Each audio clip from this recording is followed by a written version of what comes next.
Hello, കടുകുമണിയുടെ പുതിയ വീഡിയോയിലേക്ക് എല്ലാവർക്കും സ്വാഗതം. ഇന്ന് നമുക്കൊരു തട്ടിക്കൂട്ട് സാമ്പാറാണ് ഉണ്ടാക്കാൻ പോകുന്നത്. ഞാൻ സാമ്പാറിനായി തക്കാളി, ഉരുളക്കിഴങ്ങ്, പച്ചക്കറികൾ മൊത്തം എടുത്തിട്ടുണ്ടെന്ന് നിങ്ങൾ വിചാരിക്കേണ്ട. ഇതൊന്നും എടുത്തിട്ടില്ല. ഉരുളക്കിഴങ്ങ്, കോവയ്ക്ക, വഴുതനങ്ങ, ക്യാരറ്റ്, പരിപ്പ്. അപ്പോൾ ഉള്ളത് വെച്ചുകൊണ്ട് മാത്രമുള്ള ഒരു സാമ്പാറാണ് ഉണ്ടാക്കുന്നത്. പരിപ്പ് കഴുകി പച്ചക്കറികളെല്ലാം അതിലേക്ക് ഞാൻ മുറിച്ചിട്ടു. പിന്നെ ഉപ്പും മുളകും മഞ്ഞൾപ്പൊടിയും ആവശ്യത്തിന് വെള്ളവും ചേർത്ത് കുക്കറിൽ വേവിക്കുകയാണ്. പിന്നെ നമ്മുടെ സാമ്പാറിനായി അരവ് തയ്യാറാക്കണം. അതിനായി കുറച്ച് തേങ്ങ എടുത്ത് കുറച്ച് മുളക് പൊടിയും എടുത്ത് അരച്ചിട്ടുണ്ട്. അപ്പോഴേക്ക് നമ്മുടെ കഷ്ണങ്ങൾ വെന്തിട്ടുണ്ടാവും. അതിലേക്ക് ഈ അരവ് ഞാൻ ചേർക്കുകയാണ്. ആവശ്യത്തിന് പുളിവെള്ളവും അതിലേക്ക് ഒഴിച്ചു. പിന്നെ ഇതിലേക്ക് സാമ്പാർ പൊടിയും മല്ലിപ്പൊടിയും ചേർക്കുന്നുണ്ട്. കുറച്ച് മാത്രം ചേർത്താൽ മതി.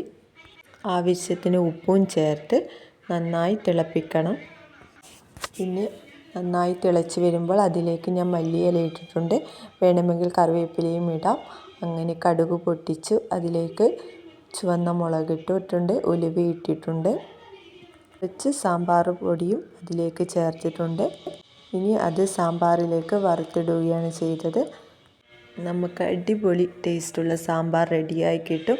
എല്ലാവരും ഒന്ന് ട്രൈ ചെയ്ത് നോക്കണം. പെട്ടെന്ന് തന്നെ നമുക്കുണ്ടാക്കാം.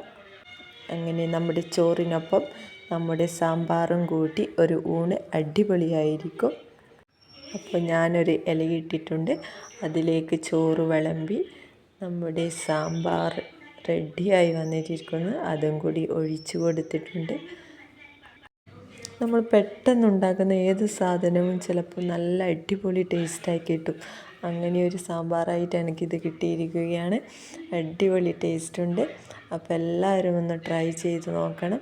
അപ്പോൾ ഞാൻ അതിലേക്ക് പയർ വറവും കൂടി ചേർത്തു. പിന്നെ അതിൻ്റെ കൂടെ നാരങ്ങ അച്ചാറും കൂടി ഞാൻ അതിലേക്ക് വിളമ്പി. അങ്ങനെ ഇന്ന് ഒരു കുഞ്ഞു സദ്യ തന്നെ ഉണ്ടാക്കാൻ പറ്റി. ഇതിൽ ഒരു കുറവും കൂടി നിങ്ങൾ കാണുന്നുണ്ടാവും. ഒരു പപ്പടവും കൂടി നമുക്കതിലേക്ക് ഇട്ട് കൊടുത്താലോ. അങ്ങനെ വേഗം പപ്പടവും കൂടി ആക്കി അതിലേക്ക് വെച്ചു. അങ്ങനെ ഒരു കുഞ്ഞു സദ്യ ഇന്ന് ഞാൻ കഴിക്കുകയാണ്. അപ്പോൾ പെട്ടെന്ന് തന്നെ നമുക്ക് ഉണ്ടാക്കാൻ പറ്റിയ ഒരു കുഞ്ഞു സാമ്പാറാണിത്. എല്ലാവരും ഒന്ന് ട്രൈ ചെയ്ത് നോക്കണം. എൻ്റെ ഈ വീഡിയോ ഇഷ്ടമായാൽ എല്ലാവരും സബ്സ്ക്രൈബ് ചെയ്യണം, ലൈക്ക് ചെയ്യണം, ഷെയർ ചെയ്യണം, ബെല്ലൈക്കൺ അമർത്തണം. ഇങ്ങനെയുള്ള കുഞ്ഞു വീഡിയോവുമായി ഞാൻ നാളെ വരാം. ബായ്.